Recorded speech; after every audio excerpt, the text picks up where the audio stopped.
नमस्कार मित्रों, आप सभी का स्वागत है एक बार फिर से द स्ट्रैटेजिक फैक्ट्स विद आकाश में। दुनिया की सबसे ताकतवर अदालत ने अमेरिका के राष्ट्रपति के सबसे बड़े आर्थिक हथियार को अवैध घोषित कर दिया। जी हां, डोनाल्ड ट्रंप द्वारा लगाए गए इमरजेंसी टैरिफ को अब supreme court of United state ने 6-3 के फैसले से रद्द कर दिया है। लेकिन कहानी यहीं खत्म नहीं होती। 133 बिलियन डॉलर जो पहले ही वसूले जा चुके हैं, उनका क्या होगा? क्या अमेरिकी जनता को रिफंड मिलेगा? और सबसे बड़ा सवाल, क्या यह फैसला ट्रंप की ग्लोबल पोजीशन को कमजोर करेगा या और ज़्यादा आक्रामक बना देगा? आज की इस वीडियो में हम 3 बड़े मुद्दों पर बात करेंगे। पहला, सुप्रीम कोर्ट का फैसला और उसकी कानूनी आधार। दूसरा, भारत पर इसका क्या असर पड़ेगा। तीसरा, क्या ट्रंप अब ईरान पर और भी सख्त कदम उठा सकते हैं? वीडियो को अंत तक देखिए, क्योंकि आखिरी हिस्से में अब कुछ ऐसे सवाल उठाए जाएंगे जो 2026 की वैश्विक राजनीति की दिशा तय कर सकते हैं। मित्रों, आपको जियोपॉलिटिक्स का रियल एनालिसिस पसंद आया है तो स्ट्रैटेजिक फैक्ट्स विद आकाश को लाइक करें, सब्सक्राइब जरूर करें, अपने मित्रों के साथ साझा करें। अब बात करते हैं मित्रों, कोर्ट बनाम राष्ट्रपति, असली टकराव क्या है? कोर्ट ने साफ कहा है 1977 का IEEPA कानून शांति काल में टैरिफ लगाने की अनुमति नहीं देता। चीफ जस्टिस जॉन रॉबर्ट्स ने कहा, अगर कांग्रेस टैरिफ की शक्ति देना चाहती तो साफ लिखती। मतलब राष्ट्रपति ने अपनी शक्ति का विस्तार किया। 133 बिलियन डॉलर का खेल। 133 बिलियन डॉलर वसूले जा चुके।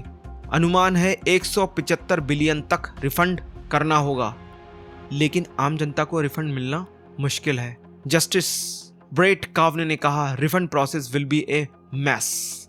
यह ट्रंप प्रशासन की सबसे बड़ी कानूनी हार मानी जा रही है। मित्रों अब देखते हैं इसका असर भारत पे क्या पड़ता है। पहले भारत पर 18% टैरिफ था। कोर्ट के फैसले के बाद यह 3.5% तक गिर सकता था, लेकिन ट्रंप ने तुरंत नया 10% ग्लोबल टैरिफ लगा दिया 150 दिनों के लिए। इसका मतलब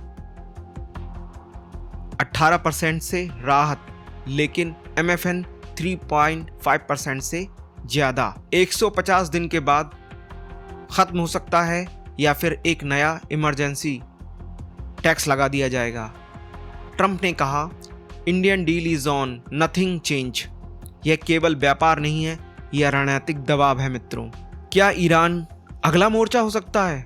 अब बड़ा सवाल है, क्या ट्रंप अपनी कमजोर होती ग्लोबल छवि को मजबूत करने के लिए ईरान पर सख्ती करेंगे? संभावनाओं के संबंध में बात करते हैं। नए प्रतिबंध, तेल निर्यात पर रोक, सीमित सैन्य कार्रवाई या केवल राजनीतिक दबाव? क्या यह अमेरिका फर्स्ट का अगला अध्याय होगा? यह केवल टैरिफ का मुद्दा नहीं है मित्रों, यह सत्ता संतुलन का सवाल है।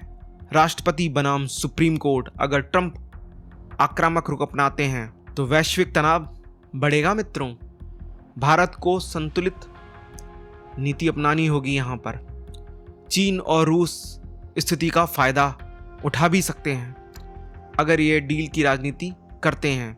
अमेरिका की आर्थिक स्थिरता बढ़ सकती है। तो सवाल यह है, क्या यह ट्रंप की हार है या नई रणनीति की शुरुआत? आपकी राय क्या है? अगर आपको ये एनालिसिस पसंद आया हो तो स्ट्रैटेजिक फैक्ट्स विद आकाश को लाइक, शेयर और सब्सक्राइब करें। मैं हूं आकाश, मिलते हैं अगले वीडियो में एक और स्ट्रैटेजिक फैक्ट के साथ। वंदे मातरम, भारत माता की जय।